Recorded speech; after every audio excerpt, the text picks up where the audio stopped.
Alhamdulillahi Rabbil Alameen. Alhamdulillahi alladhi hadana li hadha wa ma kunna linahtadiya lawla an hadana Allah.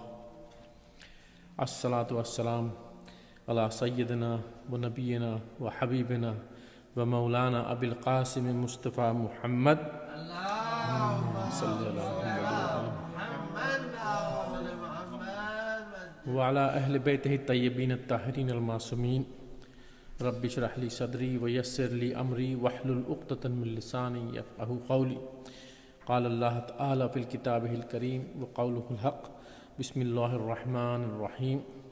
Wa laqad katabna fiz zaburi min ba'diz zikra anna al-arda yarithuha ibadiyas salihun. Sadaqallahul aliyyul azim. Sallallahu wa ali Muhammad. La hawla wa la quwwata illa billahi al-aliyyil azim. Bismillahir Rahmanir Rahim. Alhamdulillah, we've had the good tawfiq to gather again on this Thursday evening to remember the teachings and the learning to be derived from Rasulullah and his holy family, inshallah ta'ala. Today's gathering has been sponsored by Malik Mubashir Abbas for the Isal Sawab of Abdul Ghani and his wife Malik Afzal and other marhumin. Before I start, can we all recite a Surah Fatiha for the marhumin of the sponsor? Bismillah.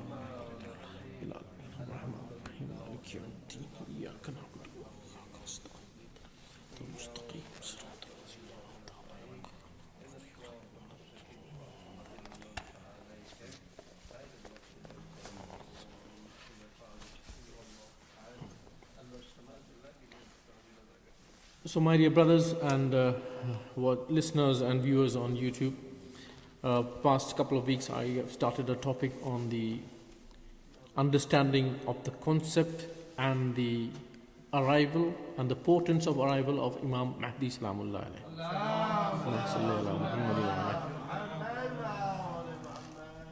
And it is a fairly academic discussion that I'm undertaking here.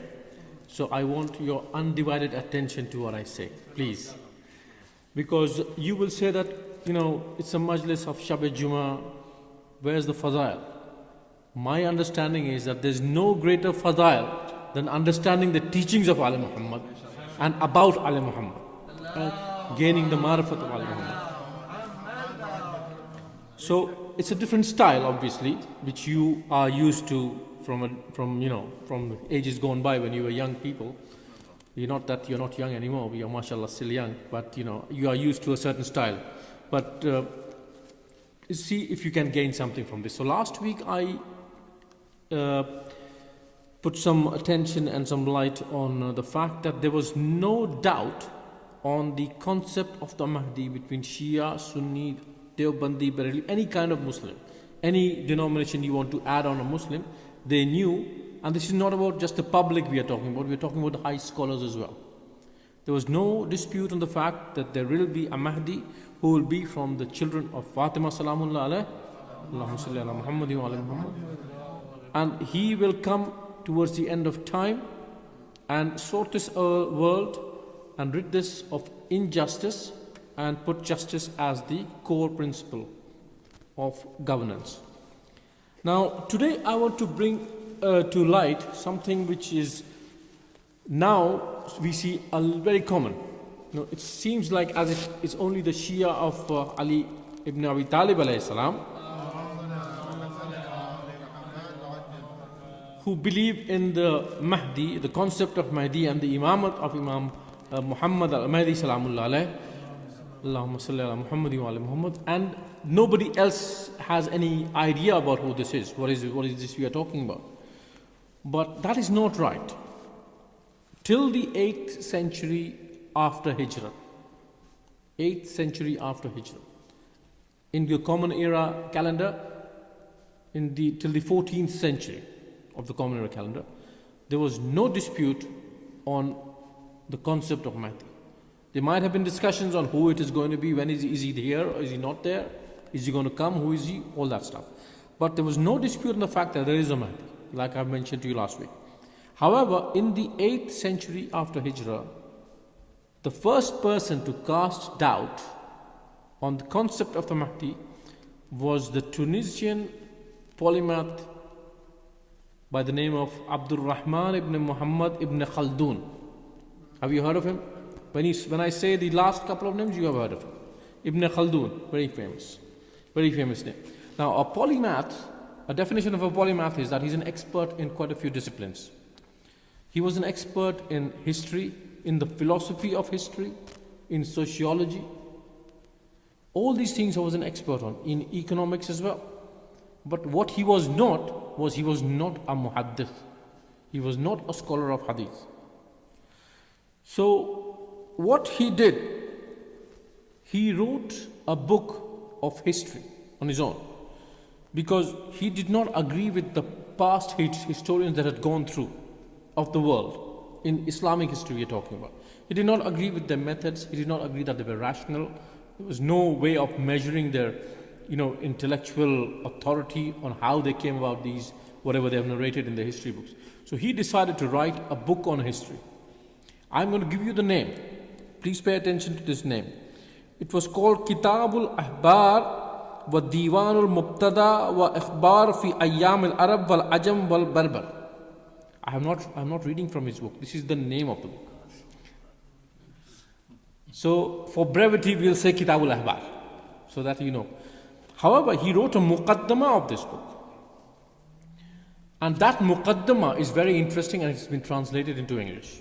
That muqaddamah is taught even now in universities, well-known universities, London School of Economics, SOAS, all these places, this muqaddamah is taught. Sociology is apparently given the credit to be started by this person, Ibn Khaldun. So a Muslim scholar. And Muslims take a lot of credit. Oh, look, Ibn Khaldun was a very great scholar, which he was in certain fields. And sociology started with him. He laid the foundations of how to teach sociology, how to understand the demographics of society and understand the history and philosophy of how things happen. Now, in his philosophy, in the history or the philosophy of history, they study whether history is linear, it goes in one direction, or is it cyclical. So what happens now, it will repeat itself later on. Like you heard the proverb, history repeats itself. Sometimes you've heard that proverb.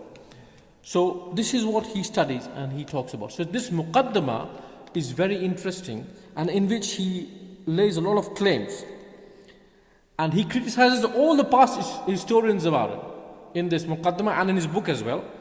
However, nobody reads his history book. He made a lot of effort to write history, but nobody pays attention to his history book. And it's not as interesting as the books by Tabari or Ibn Athir, all those people who are very famous in Muslim or Islamic history. So he wrote a history book which is not at all given any attention by any scholar of worth any salt, as we say. So he says that we notice a rise and fall in civilizations through history. He says there's always a rise and fall in civilizations in history.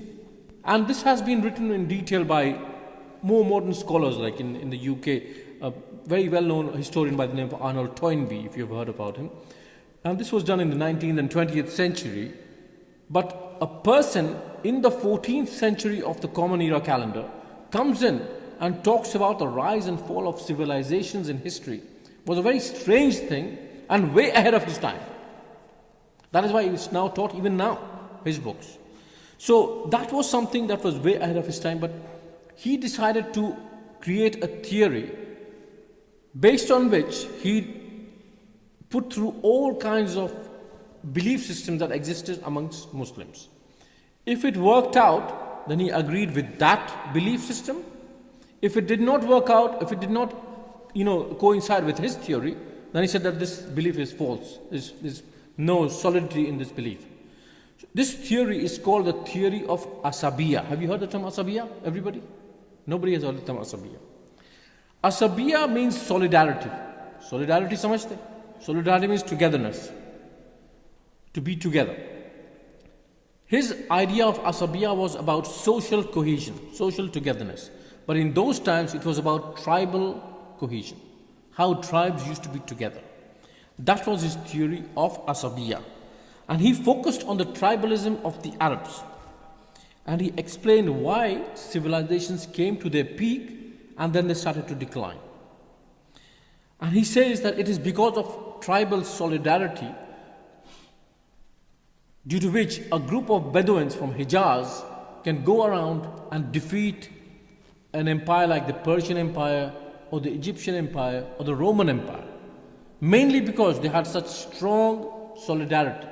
The tribal solidarity was such, in his theory, in Ibn Khaldun, he's writing all this, that in the theory of Asabiya, what happens is, this kind of a belief system gives a lot of strength of willpower and a military power. And they believe that they can achieve anything.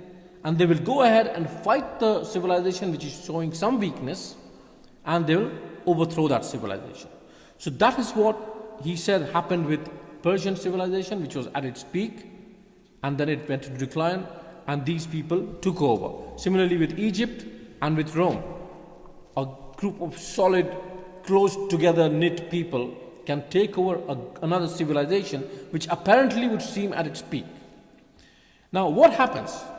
Why is it that a civilization, when it goes to its peak, when it's flourishing, starts declining? Why doesn't it stay there?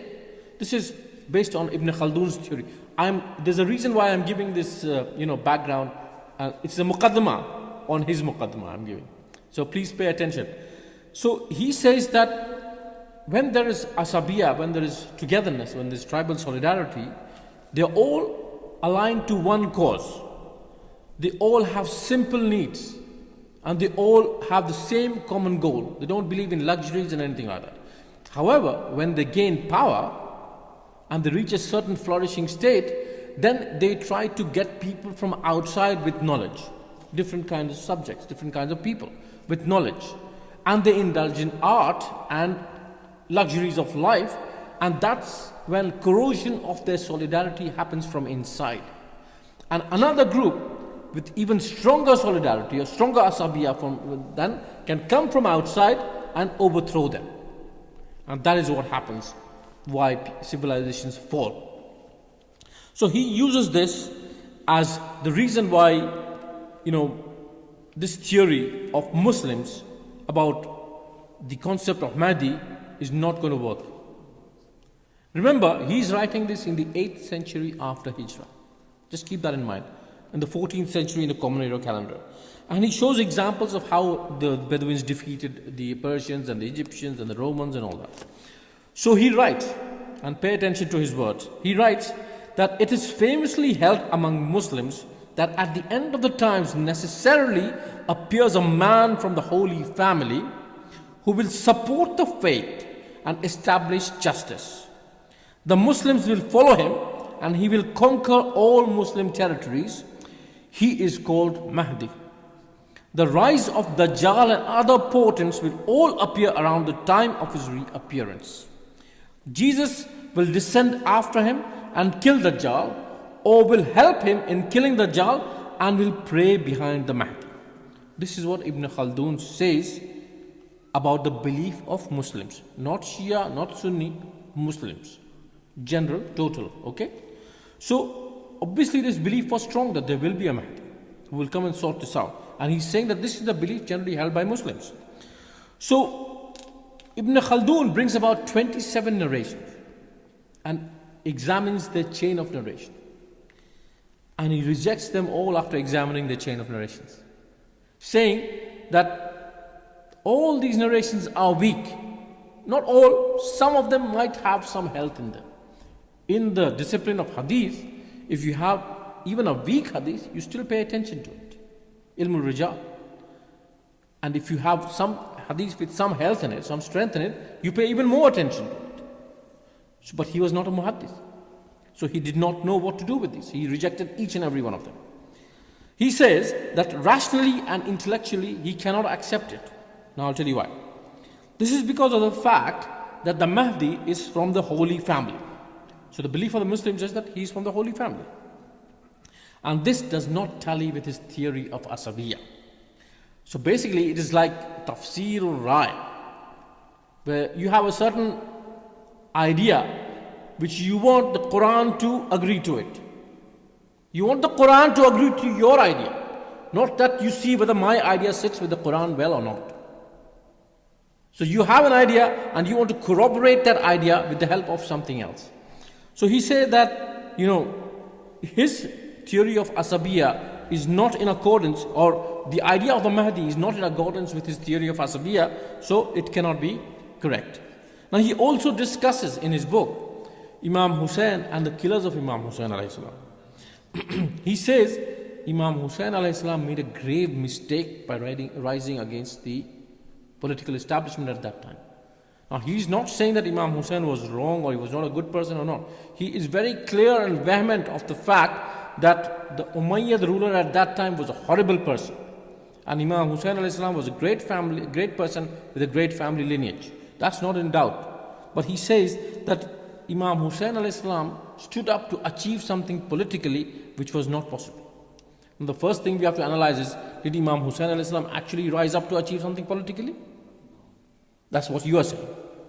But that's what, as an academic, you have to analyze that. What was the aim of Imam Hussein alayhi salam's, rising up? What was the aim?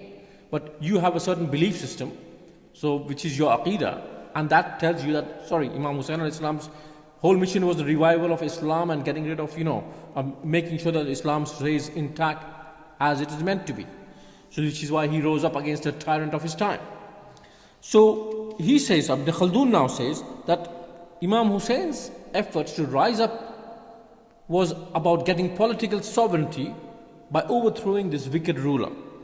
And he says that this was a mistake because the Asabiya, or the solidarity of the Quraysh, had shifted from Banu Hashim to Bani Umayyah. Are you with me? Not confused? Sallu ala Muhammad wa ali Muhammad. So Ibn Khaldun says that the solidarity of the Quraysh had shifted from Banu Hashim to Banu Umayyah. So there was no chance of any support from Imam Hussein alayhi salam. So he would be left without any support and he would be killed. And as history tells us, that is exactly what happened. People did not support him as much, even though they knew that he was a righteous person, the righteous leader, the rightful leader. And Imam Hussein alayhi salam died. But he laid the foundations of the revival of Islam, inshallah. So, now this Ibn Khaldun is not concerned about all that. He is concerned about his theory of Asabiya. Because according to Asabiya, he did not have any support. There was no point in rising up. He was going to be defeated in any case. So that's why he made a big mistake, Ibn Khaldun says. Now he relates this theory now that he's proven with this theory that Imam Hussein was mistaken to rise up. Now he puts this theory against the concept of the Mahdi. And he says that the solidarity of the Fatimis and even the Quraysh, when he says Fatimis, he means Banu Fatima, not the Fatimi, the rulers of Egypt, not at that time.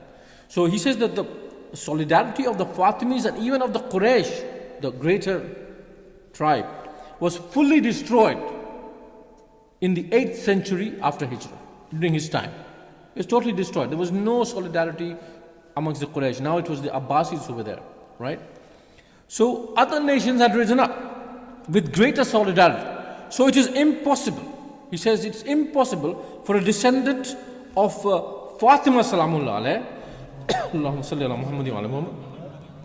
to appear and to ask people to follow him when he has no solidarity, he has no support.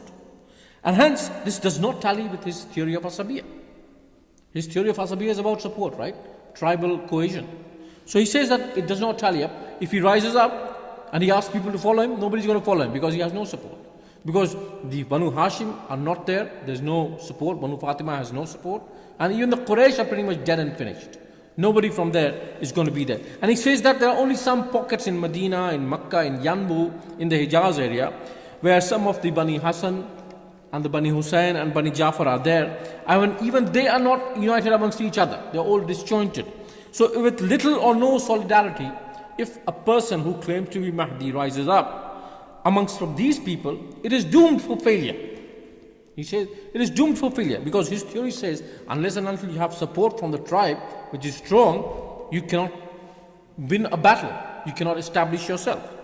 So he says that these reports of the Mahdi coming from this holy family and taking over are fake reports. That's what he goes. So using his theory of sociology and politics and whatever, he comes to the conclusion that these narrations are totally false. They're all fake ideas about Mahdi. So there is no truth in the Mahdi appearing, he says. So Ibn Khaldun is not concerned about the narrations, the fact that this concept is not in coherence with his theory. Now this was his theory in the 8th century after Hijrah, like I said, or the 14th century in the Common Era calendar. Now, as you all notice, you are intelligent people sitting here, there does not exist any civilization based on such kind of tribal cohesion. Even the Arabs who are known for the tribalistic, togetherness, they don't have these kind of togetherness anymore. They are fighting amongst each other within the Arabs itself. So there is no tribal asabiya that exists at this moment which is of note as such. And if you also notice, there's a different kind of a civilization that is now. If a Muslim family in London, Ontario, in Canada is killed by a criminal, all across the world there are protests by all kinds of people, right? There's a different kind of connection. If there is oppression increases in a place like Gaza, there's protests from Los Angeles to Indonesia by all kinds of people. Even Jewish people are gathering together in London, in New York, anywhere, all these places to protest against this kind of an oppression. So this tribal oppression, this tribal cohesion that Ibn Khaldun is talking about in his time does not exist anymore. The human civilization now are different. The connections between human beings are different nowadays. The support will be of a different kind. So Ibn Khaldun's theory fails in our era, and of course he cannot foresee what Rasulullah sallallahu alaihi wasallam can foresee.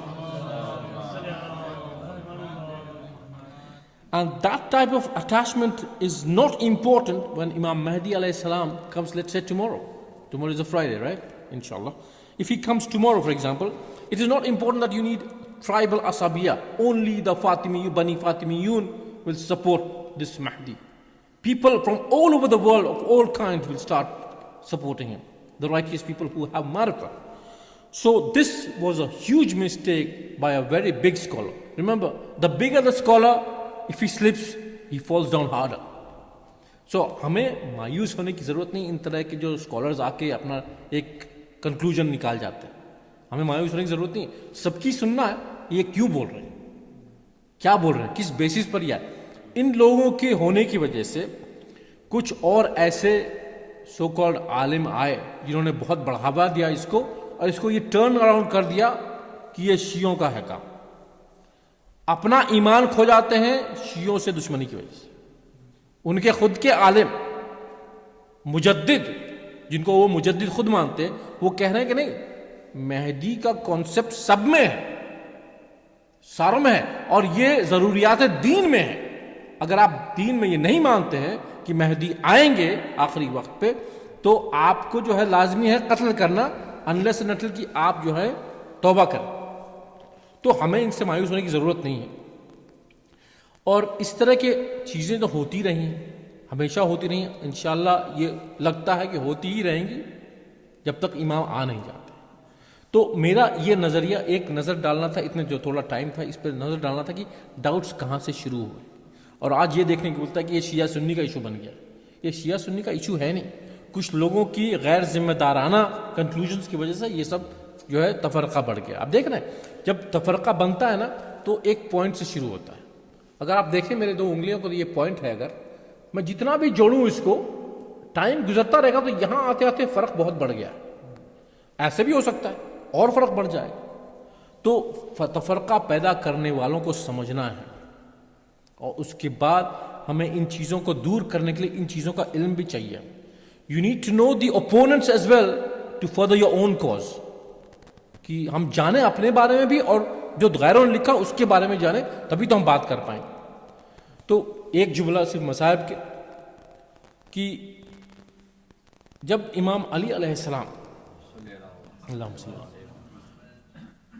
का हक छीन लिया गया था, तो इमाम अली अलैहिस्सलाम चुपचाप से बैठ नहीं गए थे. हुकूमत में नहीं थे, हुकूमत को बढ़ावा नहीं देते थे, लेकिन माशरे में जो हो रहा होता था اس کو جانتے تھے، اور جہاں ضرورت پڑتی تھی، جہاں اسلام کے اوپر، اسلام کے نام پہ غلطیاں ہوتی تھی، اس پہ آ کے کھڑے ہوتے تھے، لوگوں کی مدد کرتے تھے۔ امام کا قول ہے خطبہ شکشقیہ میں، آپ لوگ سب جانتے ہیں، کہ ابو قحافہ کے بیٹے نے خلافت کی ابا چھین کے اوڑھ لی تھی اپنے اوپر، جبکہ وہ جانتا تھا کہ میرا دین سے وہی تعلق ہے جو چکی کے دو پارٹوں کے بیچ میں جو کیل ہوتی ہے نا چکی کو ٹکا کے رکھنے کے لیے، وہ تعلق ہے میرا، اتنا گہرا تعلق ہے دین کے ساتھ، جبکہ وہ جانتا تھا۔ اور اس کے بعد اس نے اس ابا کو ابن خطاب کو دے دی، اور ابن خطاب نے اپنے بعد ابن عفان کو دے دی۔ میں اپنی آنکھوں کے سامنے اپنی میراث کو لٹتا دیکھتا رہا، میری آنکھوں میں وہ کانٹے کی طرح چبھتا رہا اور گلے میں ہڈی کی طرح گڑتا رہا۔ میں نے سوچا کیا ان کو اکھاڑ پھینکوں یا برداشت کر، تو میں نے صبر کا سہارا لیا، اور صبر کیا میں نے 25 سال تک، اتنا صبر کیا کہ صبر بھی حیران ہو گیا۔ تو یہ امام کی جو ہے ہماری سیکھ ہے ہم پر، کہ ہمیں بھی صبر کرنا پڑتا ہے جب وقت جو ہے غلط آتا ہے، اور ہمیں علم کا سہارا لے کے، صبر کا سہارا لے کے، اور عبادتوں کا سہارا لے کے آگے بڑھتے رہنا ہے، رکنا نہیں ہے۔ The one who falls down is not the loser. The one who does not get up after falling is the loser.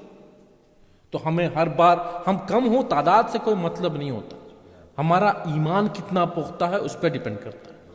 ایمان کس پہ؟ ایمان اللہ پہ، اس کے رسول پہ، اس کے ولیوں پہ۔